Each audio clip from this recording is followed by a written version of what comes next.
Ju e tha dhe vetë jeni aktiv prej më shumë se çerek shekulli në Shqipëri. Nuk jeni lodhur nga Shqipëria? You know, it's interesting. Days here are tiring. Është interesante sepse ditët këtu janë të lodhshme, por kam mjaft energji nga ajo çfarë bëj. Nga mbledhjet që zhvillojmë, më japin energji dhe gjëra të tjera që unë bëj. Dhe më bëjnë të ndihem më shqiptar në një farë mënyre. More Albanian in a way. But they also have made me really think about being. Por gjithashtu më bëjnë të mendojnë si është të jesh amerikan. Dhe ndoshta është një mundësi për mua të tregoj se cila është më e mira e Amerikës. Dhe një nga gjërat që bëra këtë herë është se rinovova pasaportën time shqiptare. Mund të tregoj se kam 2 pasaporta, një shqiptare dhe një amerikane. And I think your fund has already a contribution on the Albanian passports as well. Ne kishim një rol në krijimin e pasaportës shqiptare. Yeah, you're doing the same job. We were the same people as we Both of us are doing the same job. Në atë kohë, fondacioni mori pjesë në projekte të shumta që kontribuan në modernizimin e Shqipërisë.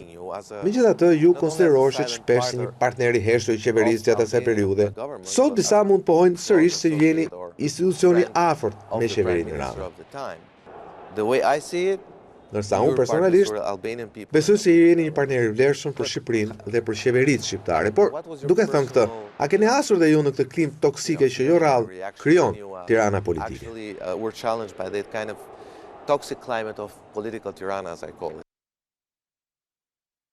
From the beginning, I realized that Kuptova që nga fillimi se për të qenë të suksesshëm duhet të përdornim të gjitha referencat tona rreth politikës. Dhe ne nuk ishim pjesë e asaj partie politike apo qeverie. Dhe njerëzit duhet ta shihnin që ajo që ne po bënim ishte në të mirë të shqiptarëve. Dhe nuk ishte fare të bënte me politikën. Dhe me kalimin e kohës, njerëzit do ta shihnin, jo atë që tham, por atë që bëm, dhe kjo do të ishte përgjigjja jonë për ta. Ky ishte qëllimi ynë. Gjëja e dytë që ne kuptuam me kalimin e kohës është që për punë të mëdha në këtë vend duhet të bashkëpunosh me qeverinë në një mënyrë apo tjetër, dhe të bashkëpunosh me institucionet lokale dhe me Ministrinë e Arsimit, nëse do të ndryshosh programin e arsimit. Dhe ajo çfarë kuptuam ishte se nuk duhet të punonim vetëm me atë qeveri, por me çdo qeveri të çdo kohe. Dhe për sa kohë që institucionet qeveritare do të ishin mbështetëse të atyre që ne do të bënim, edhe ne do të tregoheshim mbështetës ndaj tyre. Dhe nëse ata nuk do të ishin, nuk do të ishim as ne. Ju thatë që unë kam qenë një mik i mirë me çdo kryeministër që kur kam ardhur në Shqipëri. Por në fakt kam pasur marrëdhënie të mira me të gjithë, nëse mund t'i quaj miq, sepse në fakt është pjesë e punës sime. Pjesë e punës së fondacionit, në mënyrë që të kemi një marrëdhënie të mirë me qeverinë, për të arritur gjëra të mëdha. Uroj që qeveria në disa raste të adoptojë mënyrat se si ne bëjmë biznes dhe që gjërat në këtë mënyrë të ecin më mirë. Ne kemi një program, Lead Albania, prej të cilit shumë të rinj kanë arritur pozicione të mira edhe në qeveri madje. Kemi marrë qindra prej tyre për shumë vite dhe uroj që të ketë efekt në qeveri.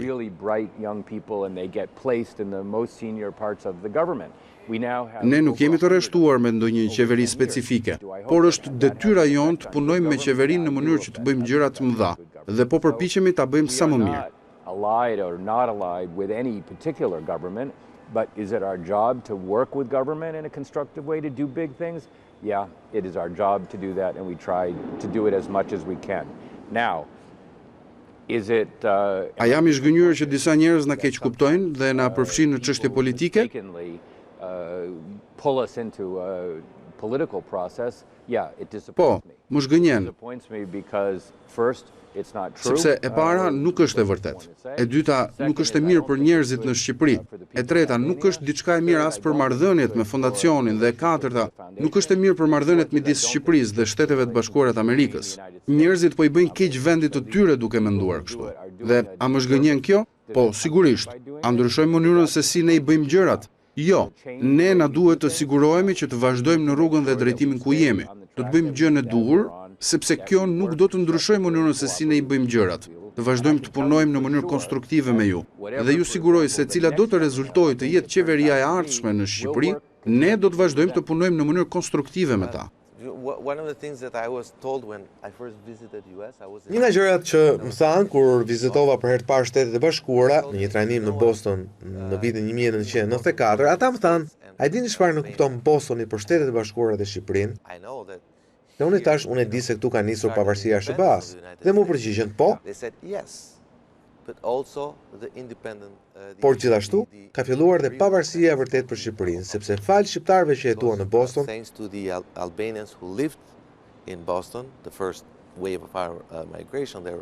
miq të afërt me presidentin Wilson, ata lobuan me të dhe ai në fund e mbrojti Shqipërinë, e cila përndryshe do ishte ndarë nga fqinjët.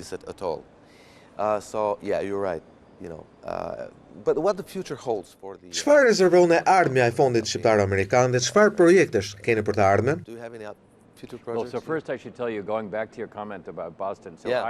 Le t'i kthehemi asaj që përmende për Bostonin. Unë jam rritur në Western Massachusetts dhe atje ka shumë shqiptaro-amerikanë. Kështu që jam rritur me ta dhe shumë përpara se të mlidhte puna me ta, unë i njihja.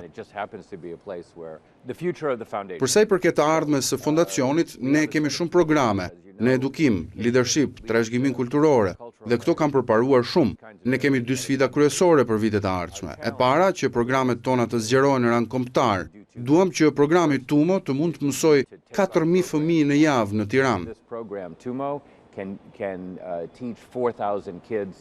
Dhe në vitet e ardhshme, ne duam që të ndikojë dhe të arrijë tek fëmijët në Vlorë, në Elbasan, në Shkodër apo Korçë. Kështu që na duhet t'i përhapim programet tona dhe t'i rrisim dhe dim që nuk është gjë e lehtë për t'u bërë.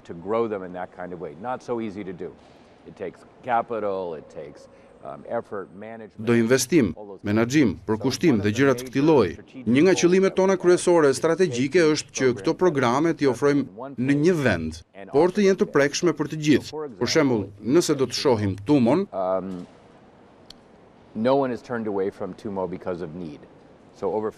askush nuk e ka ndërprerë programin aty për shkak të pamundësisë. Mbi 50% e pjesëmarrësve marrin bursë. Por në këto programe edukimin nuk duhet të kenë akses vetëm fëmijët e Tiranës, por të gjithë vendit. E theksoj pa marrë parasysh mundësitë e tyre. Ky është qëllimi ynë kryesor i madh, se si të përhapim programet tona në nivel kombëtar. Dhe qëllimi i dytë që kemi është që të zgjerojmë fushat strategjike ku ne veprojmë. Sapo të përmenda faktin që ne kemi miratuar krijimin e një qendre inovacioni, diçka që ne nuk e kemi bërë më përpara. Kështu që hapi joni radhës në këtë proces është që ne të ndihmojmë si për shembull sipërmarrësit dhe personat që kanë nisur projekte të reja të ngjashme. Është hapi joni radhës. Ne gjithashtu po investojmë $500.000 në një muze hebre të ribër në Vlorë. Kemi bërë disa punime në Vlorë, në zonat urbane, dhe tani ndërtimi i një muzeu të ri do të jetë një arenë e re e trashëgimisë për Shqipërinë që nuk ka ekzistuar më parë. Ne do të bëjmë më shumë punë të ngjashme, që t'i shtojmë në portofolin e punëve tona, që të shkojmë pas drejt projekteve të reja, dhe duhet të mendojmë se çfarë duhet të bëjmë në 5 deri në 10 vitet e ardhshme, dhe të trajnojmë njerëzit për të bërë ato, në një mënyrë që të tregojmë edhe vlerat e fondacionit.